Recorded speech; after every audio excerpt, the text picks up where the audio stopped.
Als Jesus die Bergpredigt verkündigt, er hat schon eine Revolution angekündigt.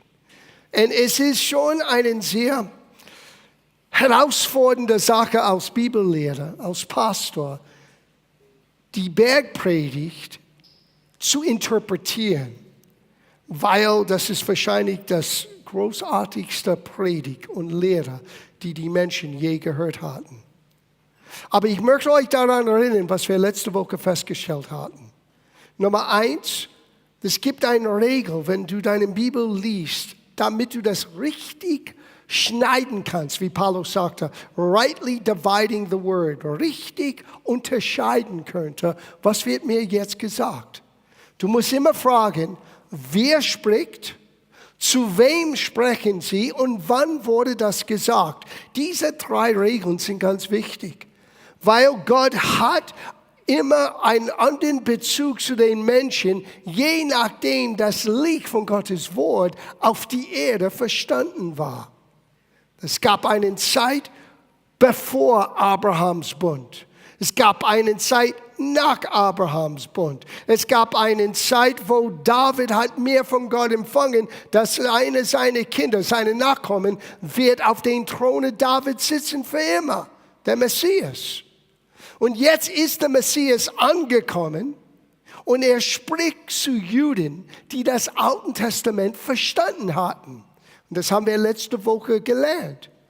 Jeder Junge hat mit 5 oder 6 die Tora, den 5 Bücher Mose gelernt und einige Passagen auswendig gelernt. Und dann später mit ungefähr 10 haben sie, was man nennt, der Mishnah, den Auslegung, den gesprochenen Gesetz oder was das Gesetz bedeuten soll. Und dann mit 13 war diese Ausbildung abgeschlossen. So jeder, der da saß, ist jüdisch, hat den Tora, den Alten Testament, das Gesetz verstanden oder mindestens studierte.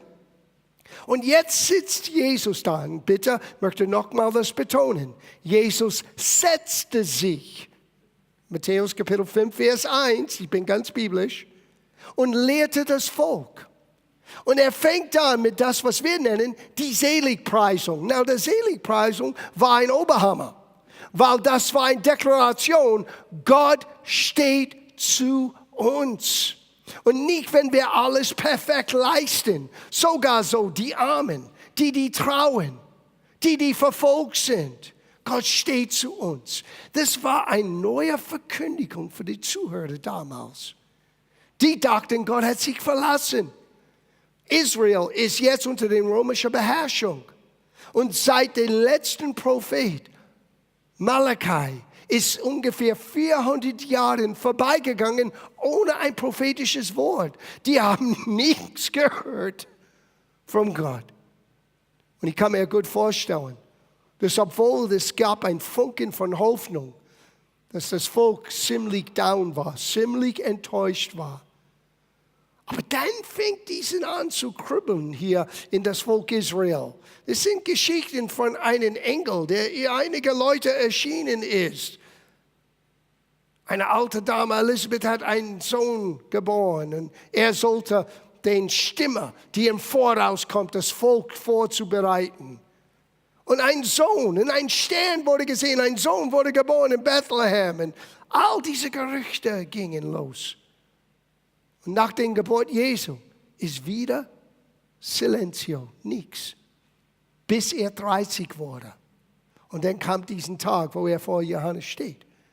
Und das ist direkt danach. Er wurde getauft von Johannes und er fängt seinen öffentlichen Dienst an und er setzte sich mit einer großen Volksmenge. Und sein Junge setzte sich zu ihm und er sagte, Nummer 1, Gott steht zu euch.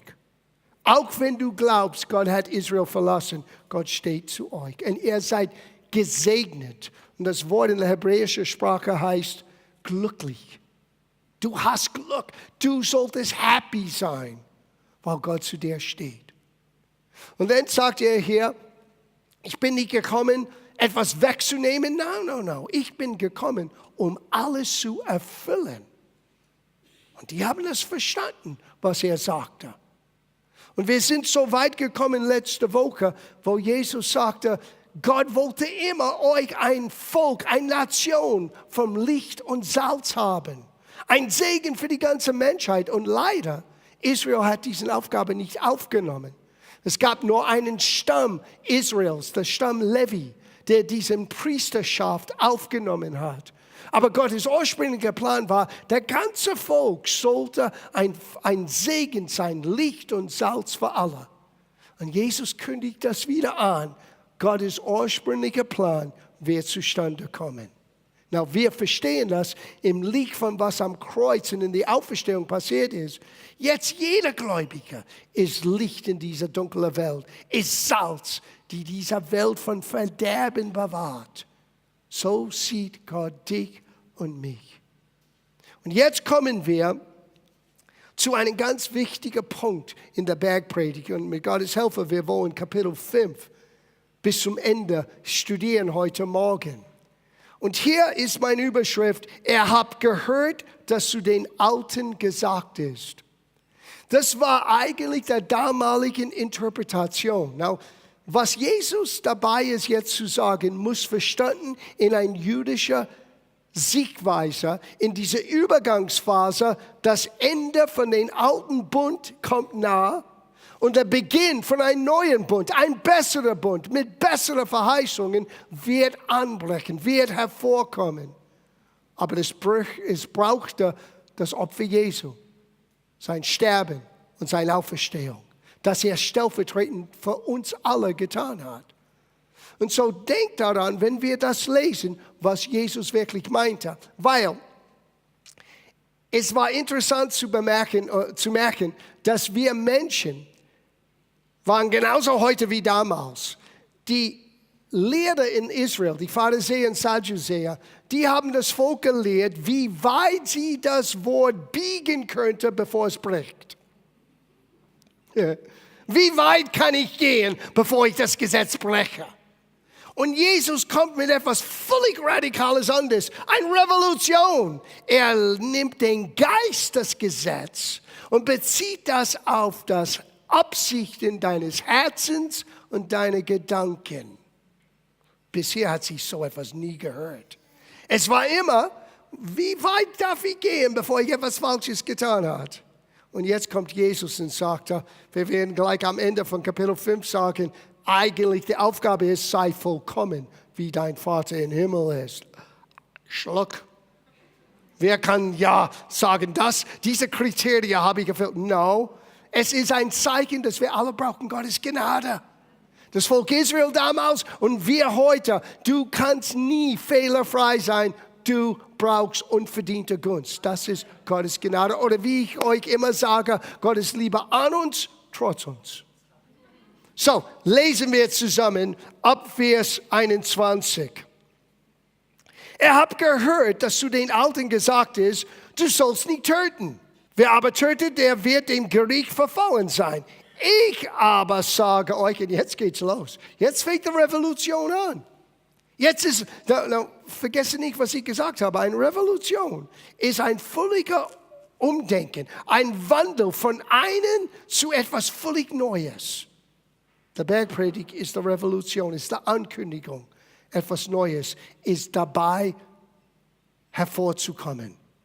Und er sagte hier, ich sage euch, jeder, der seinen Bruder zürnt, ohne einen Anlass, sagt eine Übersetzung, ohne einen Anlass wird dem Gericht verfallen sein. So es ist nicht nur, du solltest nicht töten, du solltest sogar nicht sauer sein. Wer aber zu seinem Bruder sagt, Raka, das heißt, du bist wertlos, der wird dem Hohen Rat verfallen sein. Wer aber sagt, du Narr, der wird dem höllischen Feuer verfallen sein. Now, warum so krass?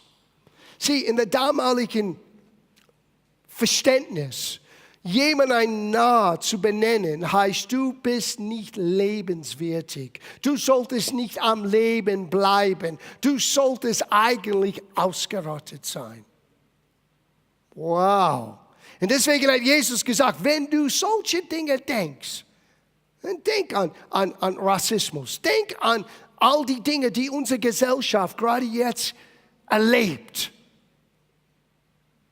Und hier kommt Jesus mit einer Revolution. Du solltest nicht sauer sein. Du solltest lernen, Dinge gleich zu erledigen. Du solltest nicht über jemanden stellen und sagen, du bist wertlos. Und du solltest niemand sagen, dass die nicht lebenswertig sind. Jeder Mensch ist kostbar. Jeder Mensch ist ein Ausdruck von Gottes Herz und Gottes Liebe. Und Jesus kommt nicht mit, wie weit biege ich das Gesetz, bevor ich das breche. Jesus kommt und sagt, hier ist das Geist des Gesetzes.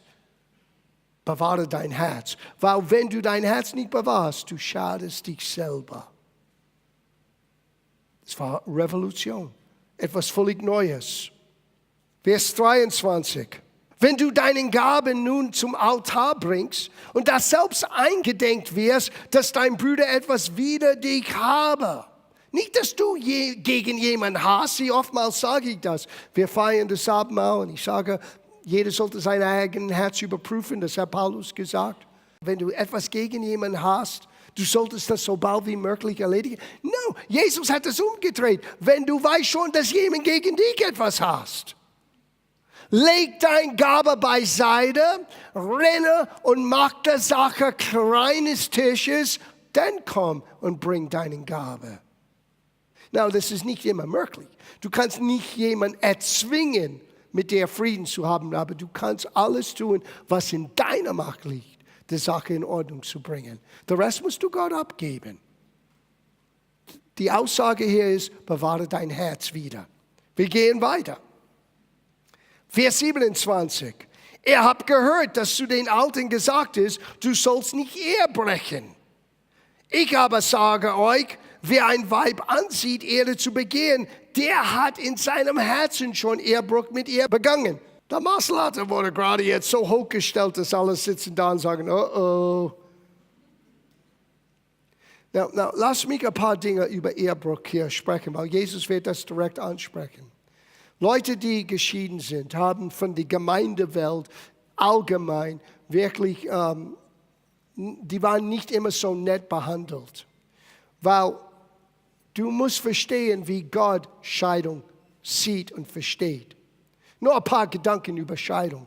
Nummer 1, Scheidung wurde erlaubt unter dem alten Bund. Ich weiß nicht, warum wir in diesem neuen Bund, ein besserer Bund, denken, das ist das unvergebliche Sünder. Aber es ist nicht das unvergebliche Sünder.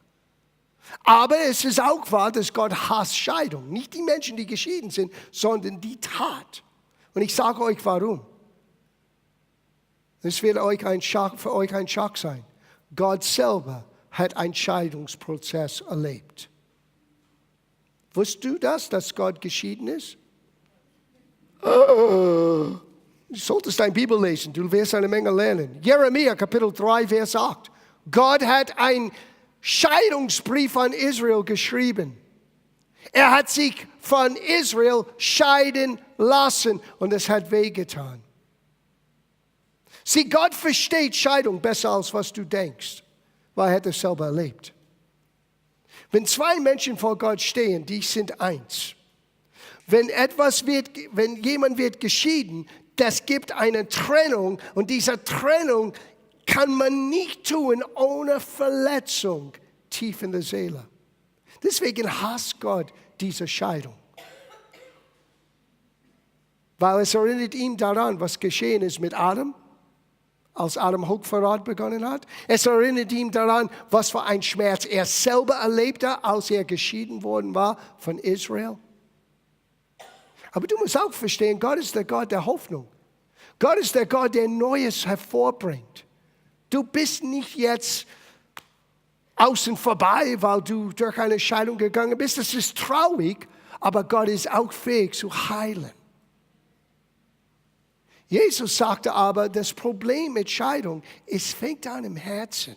Es fängt an in deinen Gedankenzügen. Du fängst an, etwas zu begehren, was du noch nicht hast, mit den Gedanken, es wird besser für mich sein. Und das ist eine Lüge. Alles, was Scheidung ist ein Ersatz, ein großes Problem für neue Probleme. Und das Problem mit Scheidung ist, es hat eine Auswirkung auf Menschen um uns herum. Nicht nur auf uns selber, Die Kinder, wenn Kinder im Spiel sind, wenn Kinder da sind.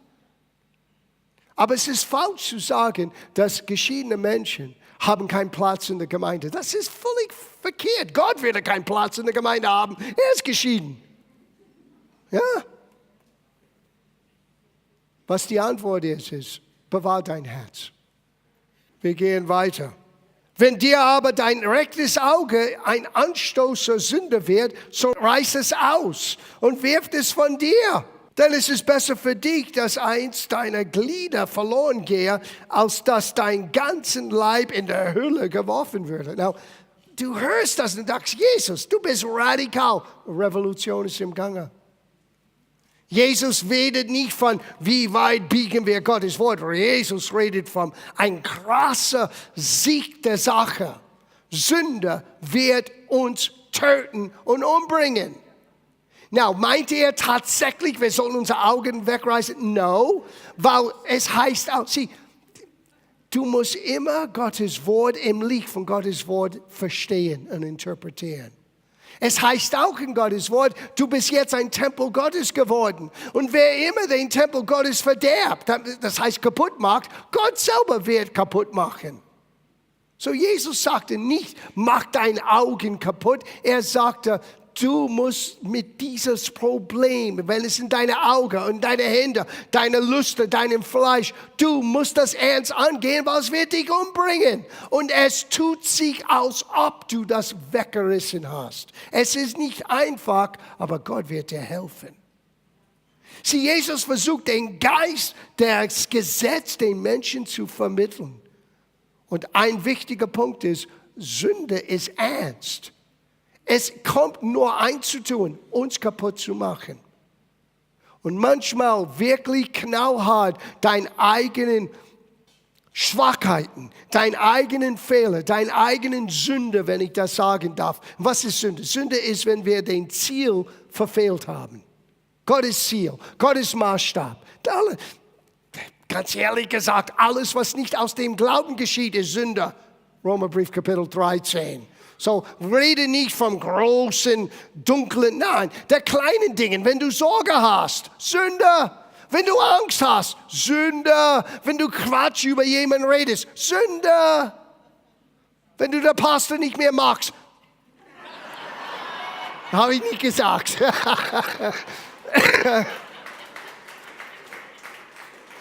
Habe ich nicht gesagt, nicht unbedingt. Es ist die kleinen Foxen, die unser Herz völlig kaputt macht. Und Jesus, boom, er geht das direkt an und sagt, ich weiß, das ist schwer. Es ist, als ob du deine Hand abschneidest oder deine Augen von dir wegreißt. So schwer ist das. Aber wenn du siehst die Konsequenzen, und das ist, was es angeht hier. Jesus deutet hin auf die Konsequenzen, wenn wir Dinge nicht direkt angehen, die wir wissen falsch sind. Die Konsequenzen sind enorm. Und er möchte uns und die Menschen um uns herum, die wir lieben, ersparen von den negativen Konsequenzen von unserem eigenen Fehlverhalten. Revolution. Vergesst diesen Spielerei, wie weit kann ich biegen, bis es bricht. No. Gott sagte, ich schaue auf dein Herz. Nicht nur, was du tust, nicht nur, was du sagst. Ich schaue auf deine Absichten. Ich schaue auf deine Überlegungen. Da musst du dran arbeiten. Und wenn du das merkst, du wirst auch merken am Ende, als er sagte, sei vollkommen, du schaffst es nicht alleine. Keiner von uns kann das schaffen. Was tun wir? Wir sagen, Gott, hilf mir. Und Gott sagte, ich habe nur auf dieses Gebet gewartet. Weil die trauen, die werden getröstet. Sie bezieht das wieder auf das, was er schon im Vorfeld gesagt hat.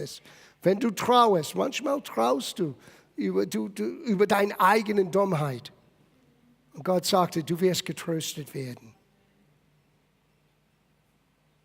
Manchmal haben wir innere Schmerzen und wir haben uns selber wehgetan. Weil wir wissen, das war falsch, das hätte ich nicht sagen, nicht tun, nicht denken. Bedenke an das, was Jesus sagte, gleich am Beginn. Gott steht zu dir. Gott steht zu dir. Etwas Neues ist angebrochen. Du brauchst nur Gnade. Vers 31.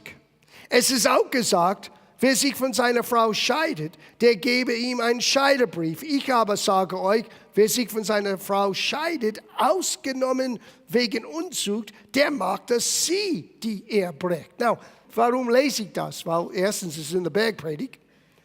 Zweitens, Jesus möchte auf eins hindeuten. Es war der damalige Brauch. Gott hat erlaubt Scheidung und man muss einen Scheidungsbrief schreiben. Aber bis jetzt zu Jesus kam auf die Szene, ist das so, meine Frau hat schlecht gekocht gestern, Scheidungsbrief, schick sie weg, ich hole einen neuen Koch. Ja, so war das. Die Frauen hatten keine Rechte, die Männer hatten alle Rechte und haben das ausgenutzt. So Jesus kommt und sagt, was du tust, bewirkt, dass anderen Menschen werden auch Konsequenzen erleben und das hängt auf deinen Kopf. Das war neu. Du verursachst mit deinen selbstsüchtigen Benehmen, in dieser Hinsicht die Männer, dass deine Frau etwas Falsches tust und das wird auf deinen Kopf hängen. Ich wollte nur hören, wie weit kann ich das Wort biegen, bevor es brechen. Du kommst mit so etwas? Now, einige nennen diese Aussage aus der einzigen Regel für Scheidung. Es ist nicht. Es war bezogen auf Israel. Es war bezogen auf das, was das Volk praktizierte damals. Und es wurde rausgenommen, um den Menschen zu zeigen, was du tust, wird eine Auswirkung haben auf andere Menschen, aber das landet wieder auf deinen Kopf. Wenn du zwingst jemanden, das ist eine Regel im Leben, in jedem Bereich, mit deinem Benehmen, du hast jemanden, Angst oder Sorge oder Verletzung, was immer es sein mag, das kommt zurück auf dich, wenn du das nicht klärst. Vers 33. Ihr habt gehört, dass zu den Alten gesagt ist, du sollst nicht falsch schwören, du sollst aber dem Herrn deinen Schwur halten. Ich aber sage euch, dass ihr überhaupt nicht schwören sollt. Und dann ein bisschen später, Vers 37, lasst eure Rede ja, ja sein und nein, nein sein. Das darüber ist, das ist vom Bösen. Manchmal, es gibt zu viel Geplapper im Leib Christi. Lass dein Wort geltend sein. Ja heißt ja, nein heißt nein. Alle anderen Entschuldigungen und bla bla bla bla bla ist Sünde, ist böse. Würde nicht unsere Beziehung zueinander viel lockerer sein, wenn wir werden das als Lebensregel halten? Revolution. Vers 38. Ihr habt gehört, dass gesagt ist, Auge um Auge und Zahn um Zahn. Das heißt, alle sind blind und alle haben keine Zähne mehr. Das war das Alte Testament. Ich aber sage euch, er soll dem Bösen nicht widerstehen. Na, was meint Jesus? Wir haben dasselbe im Neuen Testament im Römerbrief. Es heißt, überwinde das Böse mit Guten. Und du kennst diese Passage, wenn jemand auf der Backen schlägt, dann gib ihm den anderen.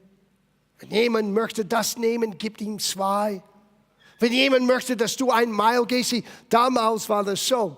Unter den römischen Beherrschung, ein römischer Soldat oder ein römischer Staatsbürger könnte ganz einfach sagen zu einem Jude, hey, ich brauche, dass jemand mein Gepäck trägt, egal was du tust, nimm mein Gepäck. Und nach dem Gesetz, die mussten es mindestens 1 Mile. Und hier kommt Jesus und sagt, hey, wenn sie sagen 1 Mile, bring es 2. Wisst ihr warum? Du überwindest Bösen mit Guten. Es sollte ein Lebensstil sein, nicht vergelten, Auge für Auge, Zahn für Zahn. Du fängst an, etwas Neues in diese Erde freizusetzen, indem du denen, die es nicht verdient haben, trotzdem Gutes tut. That's Revolution. Das ist Gottes Eingreifen in dieser Welt. Du bist Licht, du bist Salz. Wir kommen jetzt zu dem Abschluss. Ihr habt gehört, Vers 43, dass gesagt ist, du sollst deinen Nächsten lieben und deinen Feind hassen. Oh, das ist ziemlich einfach, ja? Wir hassen unsere Feind. No! Jesus sagt, Revolution, etwas Neues ist angebracht. Ich aber sage euch, liebe eure Feinde. Du musst verstehen, wie sie das gehört hatten. Liebe unsere Feinde? Das geht gegen alles, was wir je gehört haben. Ja, Revolution. Etwas Neues ist angebrochen. Ein neues Zeitalter ist dabei zu beginnen. Und Gott wird etwas Neues in diese Erde tun. Liebet eure Feinde. Und wir schließen ab mit Vers 48. Darum sollt ihr vollkommen sein. Und damit wir kein Missverständnis haben, was meint ihr? Gleich wie euer himmlischer Vater vollkommen ist. Darf ich fragen, wer passt in diese Kategorie? Ich wollte sehen, ob wir für Lügner beten müssen heute Morgen. Keiner. Keiner kann hier sitzen und behaupten, ja, das schaffe ich. Das schaffe ich. No, sorry. Aber warum hat Jesus das gesagt? Weil Jesus wollte eins zeigen. Das ist der Maßstab und das ändert sich nicht. Das ist die Herrlichkeit. Das ist die Art und Weise, wie Gott ist. Und ihr seid jetzt Kinder Gottes. Und Gott wird aus euch solche Menschen machen, aber das schafft ihr nicht ohne seine Helfer. Jesus im Grunde genommen kündigt an, ein neues Zeitalter wird beginnen. Und was Gott sehen möchte, ist, dass wir lernen, vollkommen zu sein, wie Gott selber ist. Dass wir reflektieren Gottes Herz, seinen Charakter, seine Integrität. Aber alleine schafft ihr das nicht. Und so, wir dürfen den Bergpredigt nicht mit einer Augen oder mit einer Brille lesen von Verdammnis. Das schaffe ich nicht, das schaffe ich nicht. No, du musst diese Brille wegwerfen. Du musst beginnen, mit offenen Augen das anzuschauen, als ob es Wahrheit ist, als ob es möglich ist, als ob wirklich Jesus hinter jedes Wort steht und wird mir helfen, ein solcher Mensch zu sein. Und denk an den Ankündigung. Selig sei den geistlichen Armen. Selig sind die Trauenden. Selig sind Menschen, die in Not sind, weil Gott steht zu uns. Wow.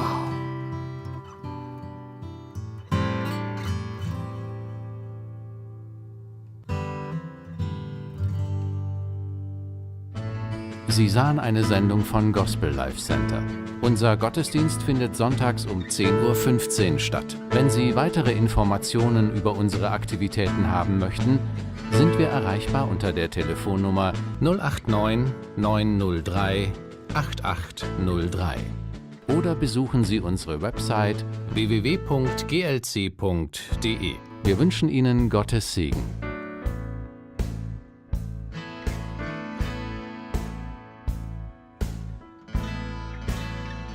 Wir beten